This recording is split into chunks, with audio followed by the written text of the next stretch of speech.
noktaya da atladım size. Ayakkabını bağcını bağlayın.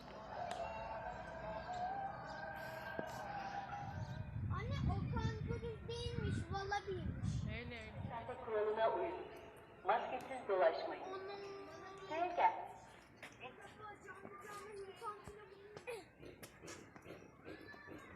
Baba buraya gel.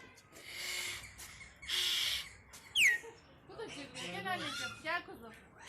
Yusuf gel.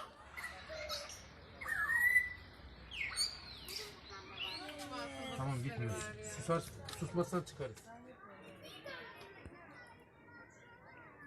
Anne midir, anneanne midir ne?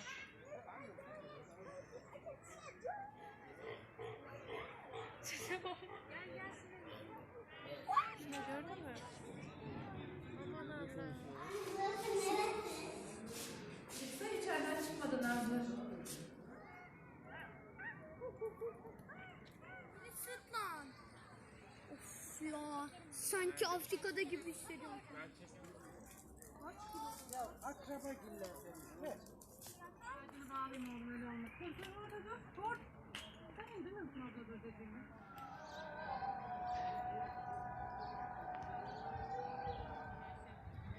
Baba gel. Baba gel, kaplan mı sürüyen? Please keep social distancing and keep your masks on at all times. Bak Yusuf, şey yapıyor bak. Tehdit ediyor bak. Yusuf.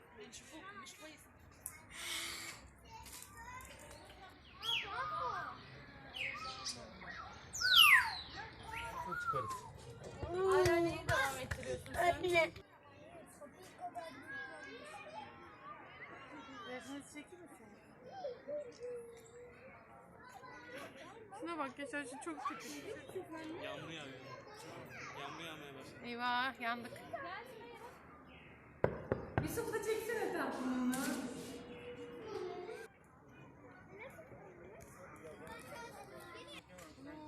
Ay Yaşar geliyor.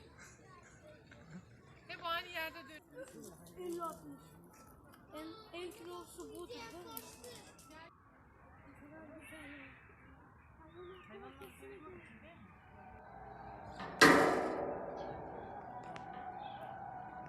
Gel, yılan göreceğiz.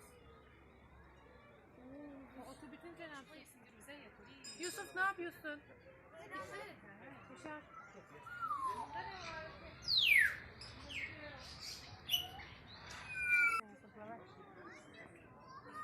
Ama güvenme. Cam da bir yapışırsın. Kürk giymiş gibi.